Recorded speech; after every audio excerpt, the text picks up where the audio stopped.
Na cidade de Chipre, por volta de 300 anos antes de Cristo, vivia um comerciante muito rico chamado Zeno.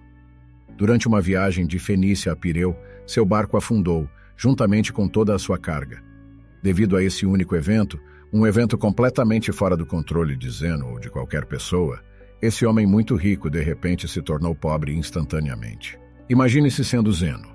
Como você reagiria ao ver todo o seu trabalho de uma vida sendo arrastado pela força da natureza? Qual seria a reação adequada? Ficaria com raiva? Triste? Sentiria que a vida o enganou?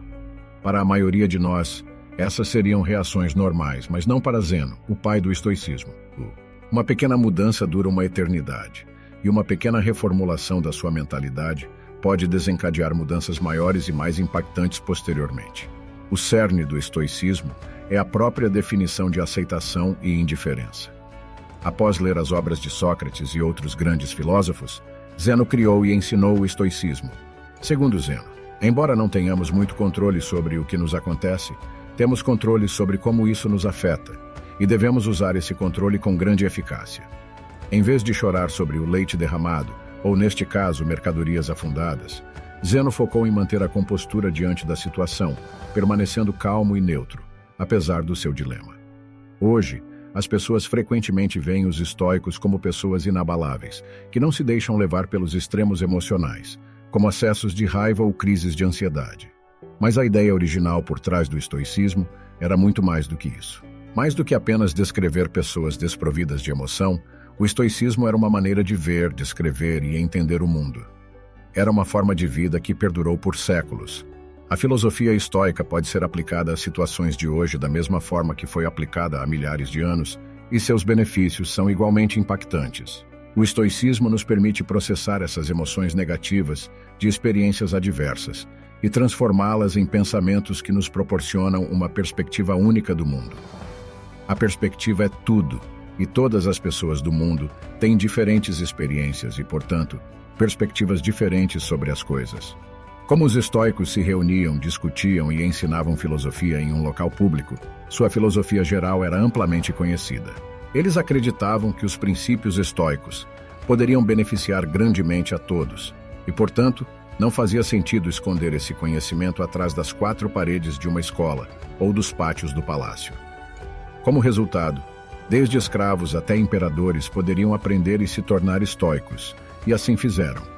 Alguns dos estoicos mais notáveis do mundo incluem Epicteto, que significa adquirido, pois ele foi uma vez escravo, Sêneca, um estadista bem renomado, e Marco Aurélio, um imperador romano e um dos homens mais poderosos que já viveram. Os primeiros estoicos praticavam o que pregavam, evitando todas as formas de segregação e liderando a luta contra a desigualdade. Eles até inventaram a palavra cosmopolita, que significa literalmente cidadão do mundo. Quando as pessoas ouvem essa palavra hoje, pensam em cidades como Nova York, Toronto, Dubai e Londres devido à sua diversidade. E era esse tipo de unidade e união que os estoicos pregavam. No momento da fundação do estoicismo, as mulheres não podiam perseguir a filosofia, mas os estoicos discordavam completamente disso. Musônio Rufo, professor de Epicteto, certa vez disse: "Não são apenas os homens que possuem entusiasmo e uma inclinação natural para a virtude, mas também as mulheres. As mulheres não ficam menos satisfeitas do que os homens com ações nobres e justas, e rejeitam o oposto de tais ações. Se isso é assim, por que é apropriado para os homens procurarem e examinarem como podem viver bem, ou seja, praticar a filosofia, mas não as mulheres?" Mesmo em uma época em que isso não era popular, as mulheres podiam aprender livremente sobre o estoicismo e se tornar estoicas. Então, por que tantas pessoas adotam o estoicismo como um modo de vida? Em um mundo cheio de reviravoltas inesperadas, nossas emoções tendem a atrapalhar as coisas. Na realidade, não ficamos tristes porque coisas ruins acontecem conosco. Ficamos tristes porque coisas ruins e inesperadas acontecem conosco. A chuva é algo bom. Ela ajuda a regar nossas plantas, fornece água para o gado e mantém a temperatura fresca e úmida. Mas a verdade é que, quando aquela nuvem escura nos pega desprevenidos sem um guarda-chuva, nunca é uma boa experiência. Então, por que não começamos a chorar quando começa a chover? É porque, embora a situação seja ruim, aprendemos a esperar a chuva. É algo inevitável. Não podemos controlar o clima. Embora seja desagradável, a chuva passa e a luz retorna. O estoicismo nos ensina que, da mesma forma, devemos esperar que tudo de ruim que possa acontecer, acontecerá. Imagine o pior resultado e esteja contente sabendo que isso poderia acontecer. Um dos exercícios estoicos é conhecido como desconforto voluntário, um exercício destinado a aumentar sentimentos de gratidão. Dormir no chão da cozinha, tomar banhos frios quando normalmente tomamos banhos quentes, comer apenas batatas por alguns dias, coisas assim. Este exercício ajuda você a entender que, não importa o quão difícil seja, você ainda sobreviverá e potencialmente prosperará, se sua mentalidade estiver correta. Ao ser capaz de suportar essas situações desconfortáveis, preparamos indiretamente nossa mente para futuros infortúnios. Com o estado atual do mundo, onde anúncios são constantemente empurrados em nossa garganta, somos levados a acreditar que se não tivermos a próxima melhor coisa, não parecermos de certa maneira ou ganharmos uma certa quantidade de dinheiro, nunca seremos felizes. Essa mensagem é importante agora mais do que nunca. Entramos no mundo sem saber muito de nada. Crescemos aprendendo coisas em casa, na escola e observando o mundo por nós mesmos. O problema é que muitas vezes essas três fontes de conhecimento nos ensinam de maneiras diferentes.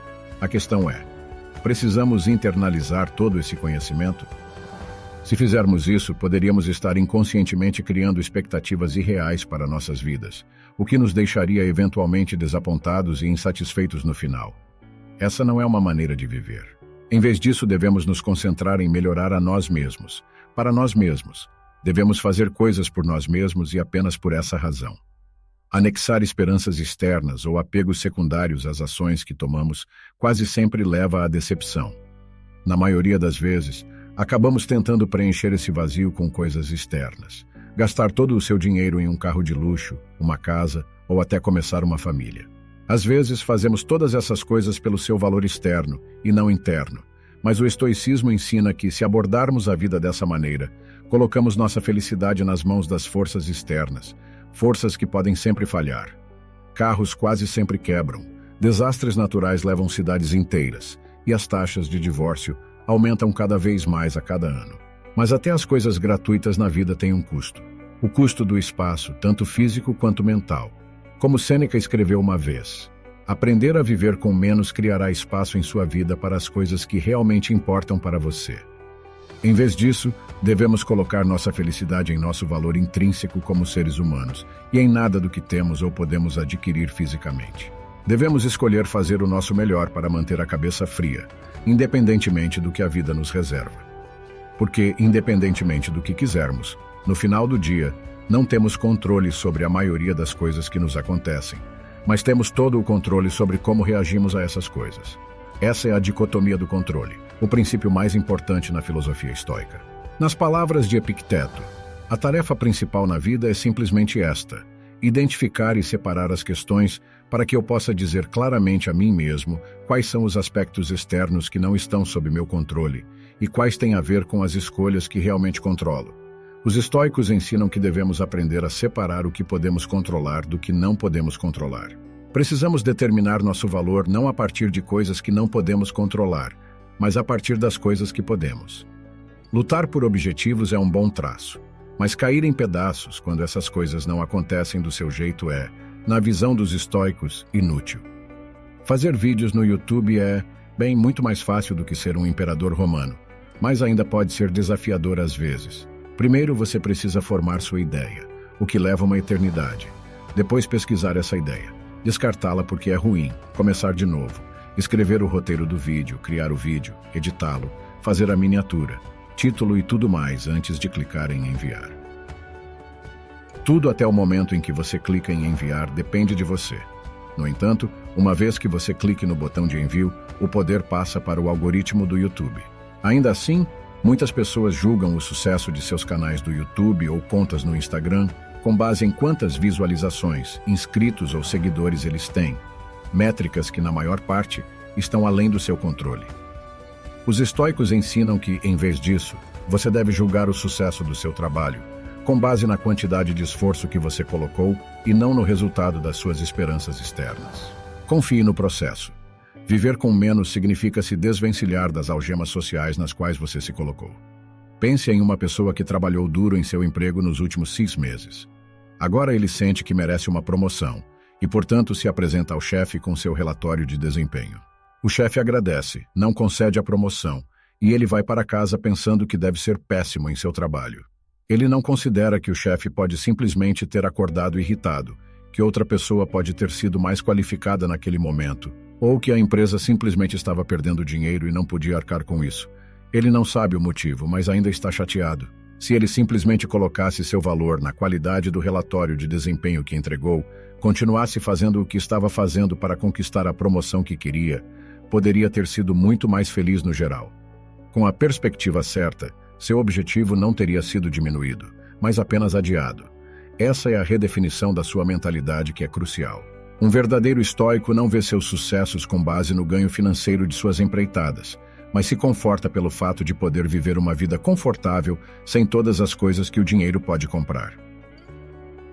Existem as 4 principais virtudes do estoicismo: sabedoria, coragem, temperança e justiça. Sabedoria é a capacidade de separar o que é interno do que é externo, e a habilidade de escolher nossa reação às coisas que nos acontecem. Como Viktor Frankl disse, entre o estímulo e a resposta há um espaço. Nesse espaço está o nosso poder de escolher nossa resposta. Coragem, 2 palavras: persistir e resistir. Temperança, ou moderação, é o que acabei de fazer aqui: fazer mais com menos, dizer mais com menos palavras. Enquanto Jeff Bezos e Elon Musk estão disputando o topo da lista da Forbes, os estoicos acreditam que o limite da riqueza deve ser simplesmente ter o que é essencial e depois ter o que é suficiente. A justiça é a mais importante de todas as virtudes. Ela instrui que ninguém deve fazer mal a outro, porque todos nascemos uns para os outros, para fazer o bem uns aos outros e não a nós mesmos. Nelson Mandela foi um dos líderes africanos mais famosos do mundo. Enquanto lutava contra o apartheid, foi condenado à prisão perpétua, onde ficou por 27 anos antes de finalmente ser libertado. Quando foi libertado da prisão, foi eleito presidente da África do Sul, e assim muitas pessoas pensaram que ele iria punir brutalmente todos os envolvidos no apartheid ou em sua prisão. Mas é claro que ele não fez isso. Ao longo do tempo em que esteve na prisão, Mandela leu as obras de Marco Aurélio e aprendeu muitos dos valores fundamentais do estoicismo, que praticou ao longo de sua vida. Em vez de pedir a cabeça dos infratores, Nelson Mandela instou seu povo a buscar o oposto: relaxar e reconstruir. Ele enfatizou que o passado agora estava além do controle deles, e que a única coisa que poderiam fazer era encontrar uma maneira de seguir em frente e construir uma nação melhor. Este é o caminho do estoico. Na medicina moderna, o estoicismo está no cerne de procedimentos como a terapia comportamental racional emotiva e a logoterapia. A terapia comportamental racional emotiva ajuda os pacientes a identificar padrões de pensamento negativos que podem estar causando problemas emocionais e comportamentais. Ela permite que você desafie a lógica por trás desses pensamentos negativos e, quando perceber que muitos deles são infundados, você pode substituí-los por crenças mais produtivas e saudáveis. A logoterapia, por outro lado, é baseada no princípio estoico de que os seres humanos são motivados por um propósito. Mesmo nas situações mais sombrias, podemos preencher nossas vidas com significado e felicidade simplesmente descobrindo qual é esse propósito. Como muitos de nós sabemos, no entanto, isso é mais fácil dizer do que fazer. É um processo, assim como tudo mais. Precisamos reprogramar a maneira como pensamos. Fora com o velho, dentro com o novo. Para resolver nossos problemas com a felicidade, devemos praticar a autoestima. Ao redirecionar nossa definição de valor para as coisas que podemos controlar, podemos parar de nos fixar nas coisas que não podemos controlar. E, no geral, podemos levar uma vida muito mais feliz e gratificante. O estoicismo nos ajuda a navegar por tempestades passadas e presentes em águas mais calmas e pacíficas. E se nosso navio afundar e todos nos afogarmos, podemos encontrar paz no fato de que vivemos uma boa vida, embora não tão longa quanto esperávamos. Porque lembre-se, tudo tem um fim.